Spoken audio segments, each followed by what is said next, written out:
everybody, this is Eric Warren. Welcome to NetworkMarketingPro.com. I am here. I walk into the hotel here in Anaheim, California, and who do I see? My old friend, superstar, amazing personal development guru, one of the best speakers in the world, Mr. Les Brown. Yes. And Thank you. And he's an old friend after I took all the time to use mascara to cover my gray hair. I can't believe this guy. Great to see you. It's great to see you. We commandeered the little lounge up on the 14th floor, and Yeah. we set this up. And I asked Les if he'd be willing to share with the Network Marketing Pro audience some of the great wisdom that he has. And he's been really an ambassador for network marketing for a long time, even though you're really a professional speaker, coach, trainer. You teach people how to speak, how to communicate, all those different things. So he has a lot of value that he can bring. So Les, everybody that watches this program, they want to become professionals. They want to develop the skills necessary in order to be able to succeed. And over the years, what are the common attributes that you see of people who are the superstars, that are the professionals, that are the rock stars? The common theme that I've seen, those individuals that can tell their story and create value for the audience, and as a result of people being in the experience of that setting, they leave there feeling better about themselves, believing in their product, believing in the industry, and believing in the possibility that they can grow their business. And that's crucial. And when you say story, it's not just in front of an audience, it might be just to another person. 101, small groups, on the telephone, because your product, there's a story behind it. Why you became involved in the business, there's a story behind it. You look at the Dexter Yeagers, the Sharon Sharifs, all of them had a story that they told that other people bought into. When you are presenting to any type of person, one individual, small group or large group, three questions going on in their head. Who are you? What do you have? And why should I care? And so if you don't answer those three questions, people will listen, they'll be polite, and then they'll walk away. The other underlying... So say those three again. Yeah, who are you? What do you have? Right. And why should I care? So you have to strategically tell your story to create an experience for the person. And it's very important, experience, Eric, because a lot of people who become involved in network marketing, they spend a lot of time giving out a lot of information. Facts. Yeah, facts. No. People, when they are listening to you, two questions going on in their head. Can I do it? And is it worth it? Okay? So you have to create an experience where that person will say, I can do this, and it's worth my doing this. So it's an interesting, I love words, I love kind of figuring that out, and you, on purpose, said the word experience. Yes. Why is it? Because I've never heard somebody say it that way. Because if information can change people, everybody will be skinny, rich, and happy. So it's not about the information. In order to you talking to a person who's a 9-to-5 person, and you want them to transform their lives. You want them to go from 9 to 5 to working from 5 until they faint. Right. Okay? Right. Okay. So that's a whole different kind of person. They must be willing to die to who they are now, to give birth to who they must become in order to be successful in this business. Wow. So you've got to create an experience for them where they feel motivated. There's no saying you can take a horse to the water, but you can't make it drink. However, if you strategically tell your story and create an experience for that person, you can create a thirst where they want to drink, where they want to be a part of this, where they share the vision, where they say, you know what, sign me up. I want to be a part of this. Because you're creating a community of achievers. And in order to create that community of achievers, to increase your recruitment and to be able to retain your people that you bring into the business so it's not a swinging door, you've got to be able to tell that story again and again and again. Each time it's got to be fresh. Each time when people leave your presence, they must leave there feeling better about themselves, but talking about you and the role that you're playing in their lives and how you're transforming them. So the story creates the experience? Yes, and how you strategically tell the story. Just keep in mind, the most powerful position in the world, presidency of the United States, boiled down to two stories. An honorable man, Vietnam veteran, 5-year prisoner of war, John McCain. The Southside community activist, raised in a single family household, President Barack Obama. How they told their stories, the influence and the impact determined how much money came in, how many votes that were cast. So people, as an entrepreneur, we've got to be able to tell our story strategically, not just telling a story, because everybody's got a story. But you've got to tell that story in a way that people see themselves in the story. I'm known for you got to be hungry. Well, and let's talk about that. You know what I mean? Because I've known Les for a lot of years, and I've seen you speak, and we've been part of events together. And one of the stories that has been a centerpiece of your life is that you got to be hungry. And I do believe that network marketing professionals need to be hungry, and some of them don't have the hunger that they need to have. And through telling that story, and I've seen you tell that story 100 times probably. Yes. And you know what? Every time it still gets me because you've been a professional at how you've done it. And I make the story the audience's story. When I tell the story about going back to the radio station. Well, let's just tell it. Do you mind? Well, yeah, I'm going to tell it and coach them on how to tell this story. Good. Yeah. Well, maybe if we tell the story and then we can come back and say, okay, because a lot of people out here is thinking, he's got a story. He's got a story. I don't know how to do it like that. I know. God, well, he has a lot of people are thinking, yes. Les has a story, but I don't have a story. My life is boring. My life is not interesting. My life is not special. It's not dramatic. Have you heard of Marianne Williamson? Yeah. What's her story? She doesn't have a story. Marianne Williamson wrote a book about a book. She wrote a book called Return to Love. And Return to Love was about a book called A Course in Miracles. Okay? So you don't have to have a story. You can tell somebody else's story. For instance, I met a young man, and he decided to become involved in multi-level marketing. Ladies and gentlemen, I want you to think about your goals and think about your dreams. And let me share something with you. How many of you know there's no such thing as job security? Well, keep in mind, this young man became in multi-level marketing, and I asked him, what's your story? He said he went to apply for a job. They told him if he would double the production, he could become the top manager at this company and would have job security, and he would be able to get a bonus. Not only did he double the production, he quadrupled the production. Guess what they did? As a result of the explosion in the business that they were able to acquire, they had to move to another facility, and they fired him. They said because of the new facility, they had to pay more money for the lease on the facility, and they couldn't afford his services anymore. Now, here's what the truth is. They'd figured out how to do what he came in there and did.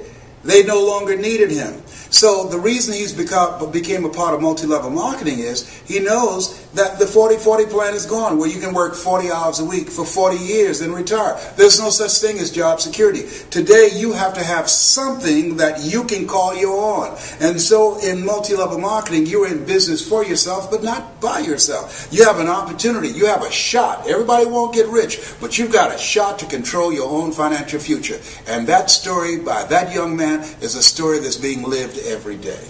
Now see, in 2 minutes, you told somebody else's story to this audience and gave them a perfect example. Right, because the best speakers make the fewest words go the farthest. Yeah. So you don't have to tell a story all day. And so I tell people, how many of you know, as you look at yourselves, how many of you know there's no such thing as job security?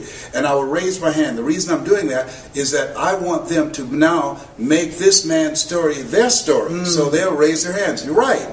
Good. Here's what happened to them. What they're saying to themselves, either that has happened to me or I know someone that has happened to me. Especially in today's economy. Right. Now I'm transitioning from there to here's why he became a part of this. He wanted to create security for himself. And I'm saying everybody's not going to be rich.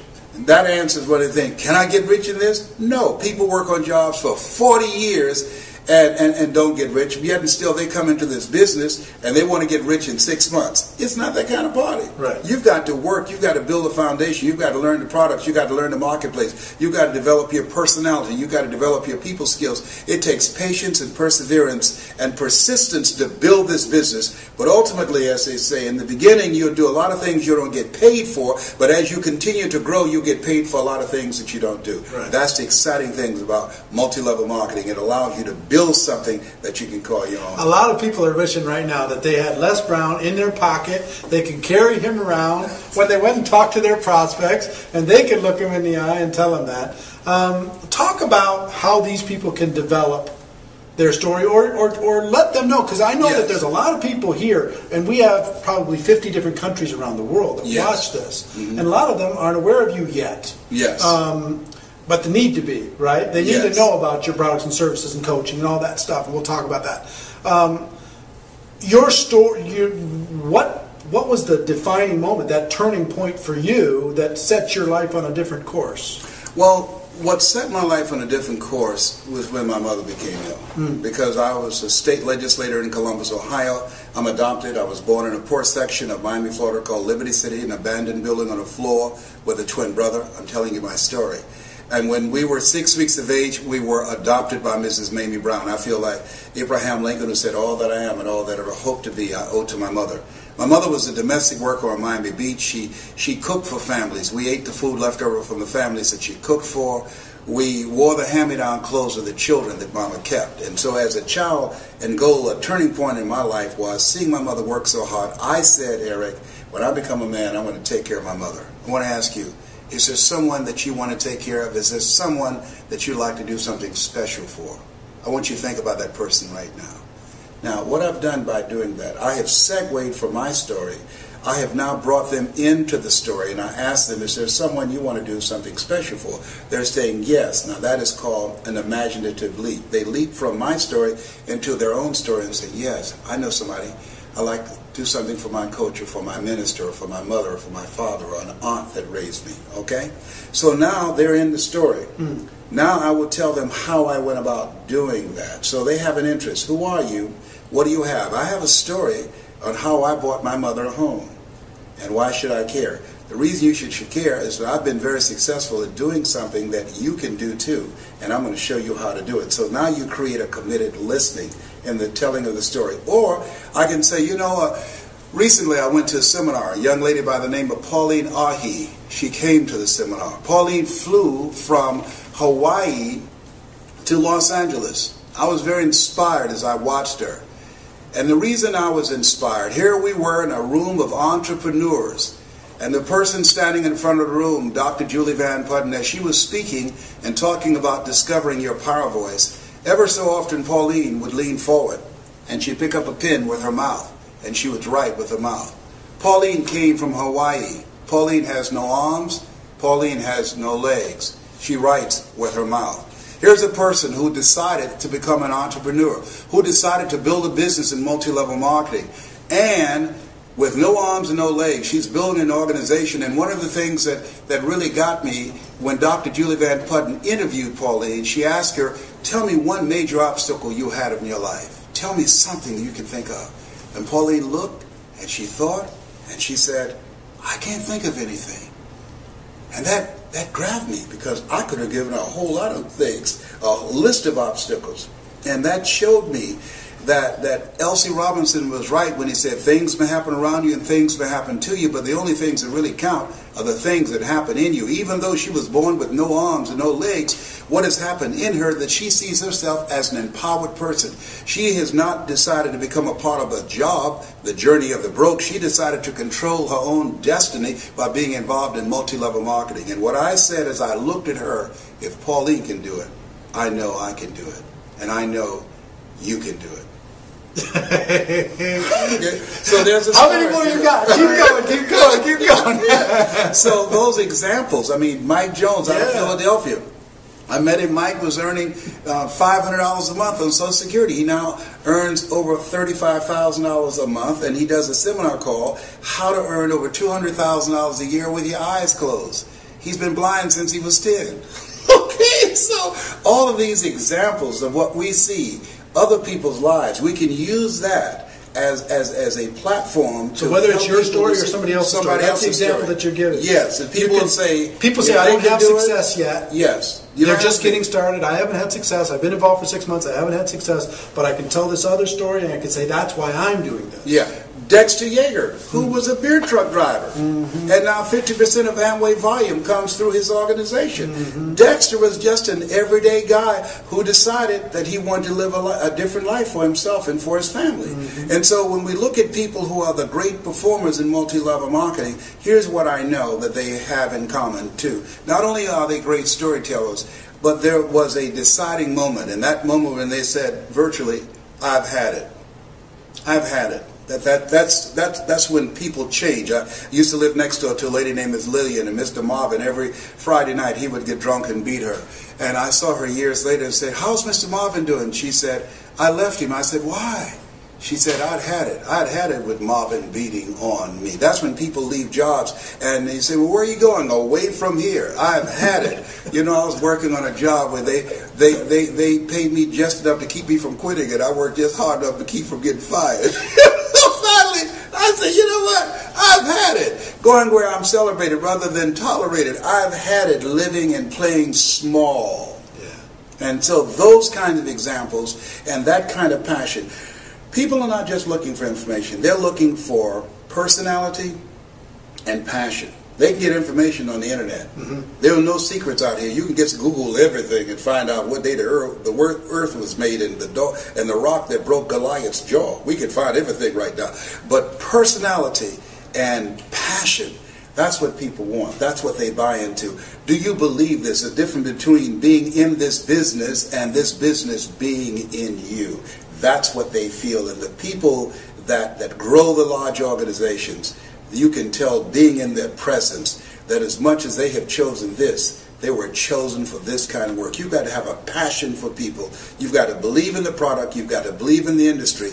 You've got to believe that you have it within yourself to become an entrepreneur, that it's possible that you can live your dream. That's why people say yes, that it's necessary, and that you are the driving force to make it happen, that it's you, that nobody can do it for you, nobody's going to care more about your dream than you, and that it's hard, that easy is not an option. That when you think about growing your organization, think it not strange that your family members and friends will say no. People who should be there to help you won't help you. In fact, they will discourage you. They will laugh at you. "Oh, you're involved in some pyramid scheme. Here you go again." All of that's going to be a part of it. When you get on an airplane, before they take off, they say fasten your seatbelt. Why? Because you're going to experience some turbulence before you reach a comfortable altitude. When you get involved in multi-level marketing, fasten your psychological seatbelts. Why? Because you're going to experience rejections and no and laughter and snickers from your family members and friends. Why? I don't know. That's just the way it is. It's possible you can live your dreams in spite of that. It's necessary for you to know that you're the one to make it happen, and that you become selective of people that you bring into the business. You don't want to convince people to do it, because person convinced against their will is of the same opinion still. You want people who want more, not people who need more. And that it's you. You've got to be the driving force, and it's hard, and it's worth it. Decide now. Write down 5 reasons on why you won't give up. 5 reasons when you're facing the rejections and the no's, when people don't show up at the parties, when people don't keep their word. 5 reasons why you will stick in the game. I have a saying, when life knocks you down, trying to land on your back, because if you can look up, you can get up. Your reasons will help you get back up again. Nietzsche said, if you know the why for living, you can endure almost anyhow. So it's possible you can build an incredible organization, make a great living for yourself. And it's necessary. If you're casual about your dream, as Bill Bailey said, you will end up a casualty. And it's you, and it's hard, and it's worth it. And once you create that momentum, it's done. Stick a fork in it. It's done. So it's possible. Yes. The second one? Yes, and the reason it's possible, what's possible for one is possible for all. If anybody built an incredible organization, went across the stage and got a check because of their work and their effort, then it's possible that everybody seated there as witnesses can do it. Right. And that it's necessary. It's necessary is number 2. Yeah, you got to have a game plan. You got to be willing to stick it out. You got to be willing to persist. Og Mandino said you've got to be willing to say, "I will persist until I succeed." And and the greatest salesman in the world. And you got to say to yourself your mantra, no matter how bad it is or how bad it gets, I'm going to make it. Because in the beginning, things look real good. Right. And then you have a dry spell. And then you start questioning yourself. And that's what over 85% of people do. And it's you. You got to take personal responsibility. You're going from being a volunteer victim of letting somebody tell you what time to be to work, how long your lunch break will be, what time to get off, how many days you can be sick out of the year, how many days you can go on vacation, got to ask for permission. You're going from that position of powerlessness and being weak, because most people have developed an addiction to powerlessness. That's why the majority of people you ask to come into this business will say no. They have developed an addiction to powerlessness. When you're working with somebody else's job, they are controlling your financial future. So you're a different different. You are not common. You are uncommon when you said yes to this dream. Yeah, stop for a second. An addiction to powerlessness. Yes. I've never heard it said that way, and I think that's really interesting the way you say that, because we've been taught. We've been groomed and taught to depend on a job, to look forward to a job. People looking for jobs in an economy where jobs are shrinking. We cannot produce enough jobs. The government cannot produce enough jobs to replace the jobs that are being eliminated through technology and cheap labor abroad. I can get a PhD in the Philippines for $500 a month. When I was a kid, I used to work in a bowling alley. They knocked the pins down, we jumped down, and we straightened the pins back up. Somebody invented a trade that put us out of business. I used to work on the elevator. What floor, please? And I would punch the elevator. No, they don't need that now. When I was in school, my girlfriend said, I want to be an operator. When you made a long distance call, you call an operator placed a call. Now you call direct. So technology is changing things, replacing whole industries. When the last time you went to the store and bought some envelopes and a stamp and some stationery and a pen to write a letter? We don't do that now. We text, we email. That's an industry that's eroding. I went to a school, Bill Gates School in Philadelphia. They don't have paper. All computer, a paperless school. That's different. When I was a kid, we carried books to school. So this is the era the late Peter Drucker calls the era of the 3 C's: accelerated change, overwhelming complexity, and tremendous competition. What we have in multi-level marketing is cooperation and collaboration. People working together in a community of achievers to help everybody win. That's the exciting thing. That when I help you win, then I win also. So back to story. So do you think story helps people realize that they have an addiction to helplessness? And, absolutely. You have to build a bridge to get them away from that absolutely. Posture? That's the purpose of the story, because what the story does is distract, dispute, and inspire. What you do, how people live their lives, is a result of the story they believe about themselves. If there are 500 people in an audience, there are 500 individual stories that's going on. So that's why it's important that we learn how to strategically create an experience with our story, so those 500 people will stop listening to their story. Through the course of your telling the story, they will back away from the possibility of blindness that say, I can't sell, or I can't do this, or I'm not ready to learn something different and new and change the page in my life. You cause them to back away from the possibility of blindness and inspire them to become, as Mother Teresa would say, to become a pencil in the hand of God and start writing a new chapter in their lives, because you've distracted them from their story, and you used the example of a Pauline Arhe or a Mike Jones or a Dexter Yeager to help them say, whoa, if he can do it, I can do it, because what's possible for one is possible for all. And now they're ready to start a new chapter with their lives. Can you tell I'm a fan? I get to sit here all day and we could just talk, because, I mean, the way you talk is so... The average person wants to give facts. They want so much to prove to somebody else that they know something. So they're given facts and information. And through your stories and through the quotes that provide third-party validation, that lets them know it's not just your opinion. It's other smart people have had the same opinion in the past. Yes. It's so masterfully done, and I hope you're getting a lot of tips here. And I hope as we're done with this interview, we're not done now, but when we're done with it, then you start to practice your story. That's you start to, tell your story to your dog and tell your story to your and kids. get some coaching, because you can't see the picture when you're in the frame.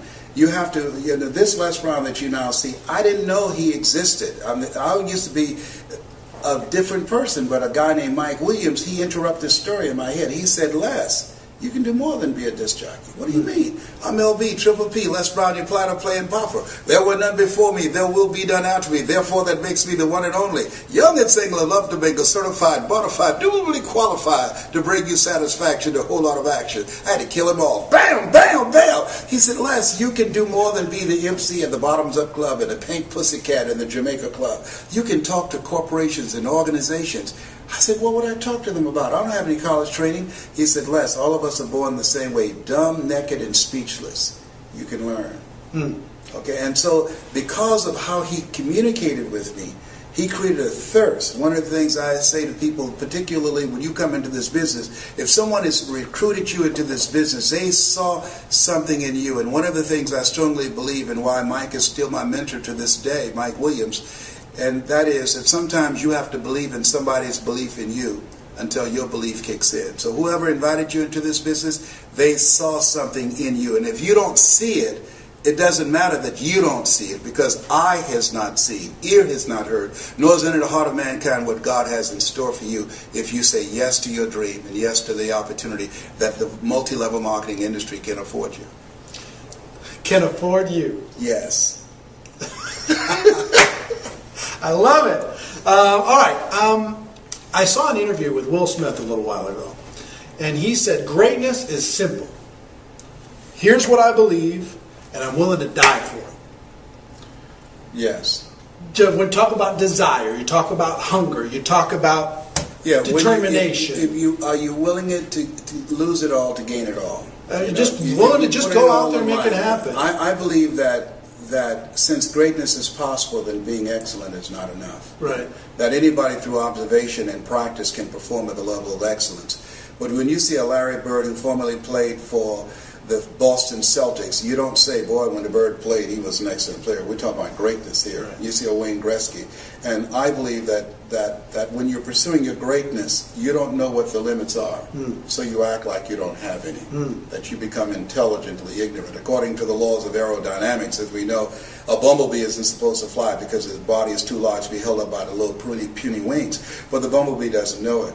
And what you will find in multi-level marketing, that you'll see people take quantum leaps in terms of their influence and their income. Why? Because being in a community of achievers, you discover some powers and abilities you have that you don't even realize. That L.C. Robinson was right, that things may happen around you and things may happen to you, but the only things that happen that really count are the things that happen in you. And part of being around other achievement-driven people, they'll push you to levels that you could never go by yourself. And that's why it's so very important that we do something that Jim Rohn said, and that is look at your relationships and you're building an organization. You want to develop greatness. The only way you can develop your greatness is you've got to be in a relationship with people that will push you, that will stretch you, that hold you to a higher standard, that will hold you accountable. And you have to look at your relationship, and Jim said, ask the question, what is this relationship doing to me? Right. Am I growing mentally and emotionally and spiritually? Is it challenging me? Am I honoring my word as myself? Is this making me begin to look at myself and reflect on myself and raise the bar on myself? Einstein said that thinking that has brought me this far has created some problems this thinking can't solve. And part of developing your greatness is being around people who, as you run, you can run faster with 100 who want to go than with one around your neck. But they will challenge you to step it up to another level. Right. Well, as we're running out of time, but we could talk all day, yes, and we could tell some stories, and we could do some stuff, but that'll be for another time. But first of all, I'm going to put a link so people can find a way to contact you, find out about your products, your services, your coaching that you do on how to tell stories. So everybody, I encourage you to connect, and this will be seen by over 100,000 people all over the world. People are really hungry. Right? Part of what I'm going to do right now, I'm going to train 1,000 voices of hope. We've produced a generation of problem staters. I wanted to produce 1,000 voices of hope. How people live their lives, as I said, is a result of the story they believe about themselves. Whatever you focus on the longest becomes the strongest. And I think that politicians and many of our leaders have become so cynical and divisive in their languaging style, and only pointing out what's wrong as opposed to looking at what's right about ourselves, about our communities, our country, and our youth, and begin to focus on the positive things and the possibilities and how we can transform the future and talk about solutions. Because if you're not a part of the solution, you're part of the problem. And so with these 1,000 voices of hope, my goal is to reduce the recidivism rate in our prisons, to reduce the dropout rate. I work with young people, teaching them, number one, how to develop their minds, two, how to become effective communicators. You know, my son, John Leslie, my daughter, owner, they're motivational speakers. Three, how to dress like a prospect rather than a suspect. And four, the success strategies for making it in a global economy, which is multi-level marketing. And so I believe with these 1,000 voices of hope, as I teach them to become world-class communicators, they'll be able to change the planet and how people see themselves. Well, please check that out. And I hope that the 1,000, most of them come from the Network Marketing Pro community. A lot of people, we talk about there's 3 things that you need to succeed in network marketing. You have to have a burning desire, you have to be willing to work, and you have to be coachable. Yes. And we talked about this in previous shows, and a lot of people were commenting, I just don't know how to find my burning desire. I don't know how to figure out, I can't light the fire. Help me light the fire. What would you say to that? You have to experiment until you do. I mean, some people know early on. When I think about, you look at some of the people that we recognize for their greatness today, when you look at a Michael Jordan, who realized early on that basketball was his passion. A Liberace, when he was alive, he loved to play the piano, and he was very flashy, a flamboyant kind of guy. That you have to experiment with life. Life is about experimenting. The 2 most important moments in our lives is the day that we're born and the day that we realize why we were born. Yeah. That we were chosen for something. And so you have to experiment until you find it. And I will tell you, a lot of people get the misinterpretation that network marketing has to be their passion. Network marketing can be their passion, it's my passion, but for most people it's a tool to be able to buy the house for your mom. It's the tool to be able to contribute to the world. Or to me, network marketing is a vehicle that allows you to develop the total you. There is no other, you cannot, when you're working on a job and you go in knowing what it is you have to do, knowing that if you are breaking your back and breaking a sweat working every day and the person next to you dragging their feet, you're still getting the same pay. The difference between that and network marketing, you have to develop your entrepreneurial skills, you have to learn to keep good records, you have to learn to manage yourself, you have to learn to manage your time, you have to learn to manage people, how to influence people, you have to learn how to plan, have an agenda for your life, because if you don't have an agenda for your life, you're part of somebody else's agenda. So it develops every dimension of who you are. Honest to God, Eric, had it not been for Best Line Products that I first heard Jim Rohn and under the leadership of Bill Bailey years ago during the days of Holiday Magic and Dare to Be Great with Glenn Turner, I wouldn't be who I am. All of those experiences, those conventions, those positive, motivated people who had dreams. People who had dreams, man. The question was asked, when does a man or woman die? And I said, they die when their dreams die. When you don't have anything to look forward to. Kenny Rogers said, having someone to love, something to do, and something to look forward to will give you a long, fulfilling life. And so it helps you to develop every dimension of yourself. And that, to me, is the passion.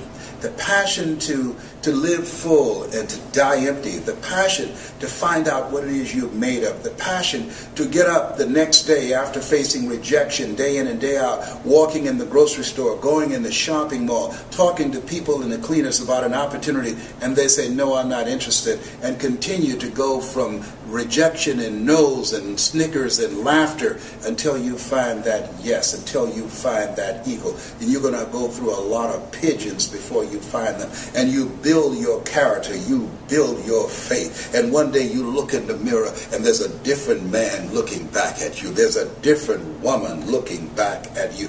There's a saying that I refuse to be a common man.